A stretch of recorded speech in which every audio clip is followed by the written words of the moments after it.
मकान बनाने वाले मिस्त्री मजदूर अनपढ़, कार मोटरसाइकिल मैकेनिक अनपढ़, घर में बिजली की सेटिंग करने वाले अनपढ़, मकान रंग रोगन करवाना हो तो वो भी अनपढ़, हमारे घर की इस्त्री वॉशिंग मशीन जो भी चीज़ खराब हो जाए उसकी सेटिंग करने वाले अनपढ़, अगर बाल कटवाने हों तो नाई भी अनपढ़, शादी पर देगे पकाने वाले पकवान भी अनपढ़, car coach bus truck driver अनपढ़, घर में मुलाजम काम करने वाले अनपढ़, गोश्त सब्जी फ्रूट जूते कपड़े जिनसे खरीदे जाते हैं वो भी अनपढ़, जिनसे दूध लेते हैं जानवरों को पालने वाले भी अनपढ़, होटल पर खाना खाने जाएं तो वहाँ वेटर जो खाना देते हैं वो भी अनपढ़।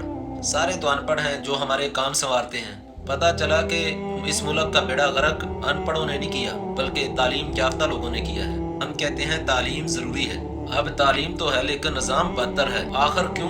करप्शन कौन कर रहे हैं? जरा सोचो। अनपढ़ आपको जलील नहीं करते, लेकिन आप अगर थाने कचहरी अदालत चौकी या किसी भी पढ़े लिखे के पास चले जाएं वो आपको जलील करेगा।